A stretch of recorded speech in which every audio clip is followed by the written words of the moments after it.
பரவலாக கடுமையான மழைப்பொழிவை சந்தித்து வருகின்றன. குறிப்பாக விழுப்புரம், கள்ளக்குறிச்சி, திருவண்ணாமலை, கடலூர் ஆகிய மாவட்டங்கள் இதுவரை கண்டிராத மழையை சந்திக்கக்கூடிய ஒரு சூழ்நிலை ஏற்பட்டிருக்கிறது. கடந்த 2 நாட்களாக இந்த மழை தொடர்ந்து பெய்து கொண்டிருக்கிறது. இவை அல்லாமல் மற்ற மாவட்டங்களிலும் மழையின் அளவு வழக்கத்தை விட அதிகமான வகையில் முடிந்திருக்கிறது.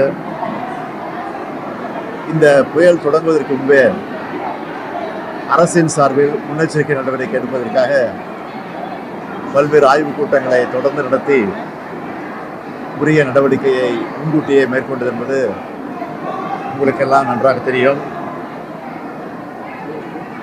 அதேபோல மாண்புமிகு அமைச்சர் பெருமக்கள் மற்றும் கண்காணிப்பு அலுவலர்கள் அந்தந்த மாவட்டத்திற்கு அனுப்பி வைக்கப்பட்டனர்.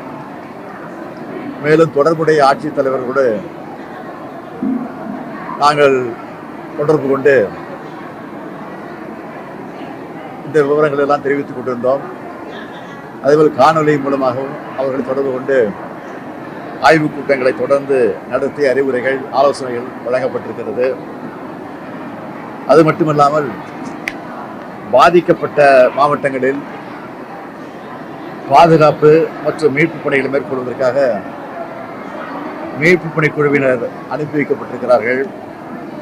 குறிப்பாக விழுப்புரம் மாவட்டத்திற்கு சுமார் 407 வீரர்களை உள்ளடக்கிய 7 தேசிய பேரிடர் மேலாண்மை குழுக்களும் 8 மாநில பேரிடர் மேலாண்மை குழுக்களும் என மொத்தம் 15 குழுக்களும், கடலூர் மாவட்டத்திற்கு 56 வீரர்களை கொண்ட 2 குழுக்களும், திருவண்ணாமலை மாவட்டத்திற்கு 30 வீரர்களை கொண்ட ஒரு குழுவும், ஆக மொத்தம் 3 மாவட்டங்களுக்கும் 493 மீட்பு குழு வீரர்கள் 18 குழுக்களாக அனுப்பி வைக்கப்பட்டனர். மீட்பு பணி குழுவினரோடு மாநிலத்து தீயணைப்பு மற்றும் மீட்பு பணித்துறையை சார்ந்த வீரர்களும் மீட்பு பணியில் ஈடுபடுத்தப்பட்டனர். குறிப்பாக விழுப்புரம் மாவட்டத்தில் 180, கடலூர் மாவட்டத்தில் 247 மற்றும் திருவண்ணாமலை மாவட்டத்தில் 210 என மொத்தம் 637 தீயணைப்புத்துறை அலுவலர்கள் மொத்த பணியாளர்கள் மீட்பு பணியில் ஈடுபட்டு வருகின்றனர். புயல் மழையிலிருந்து பாதுகாப்பாக பொதுமக்களை தங்க வைக்க தற்போது 147 நிவாரண மையங்கள் செயல்பட்டு வருகின்றன. அதில் 7876 நபர்கள் தங்க வைக்கப்பட்டிருக்கிறார்கள். அவர்களுக்கு தேவையான குடிநீர் வசதி, உணவு மற்றும் மருத்துவ வசதிகள் தொடர்ந்து செய்யப்பட்டுக் கொண்டிருக்கிறது.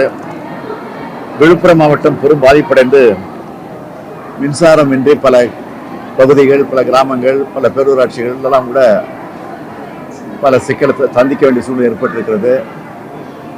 அதையும் சரி செய்வதற்கான 900 பேர் அந்த பணிகளை இன்றைக்கு மின்வாரியத்துறையின் சார்பில் ஈடுபட்டிருக்கிறார்கள்.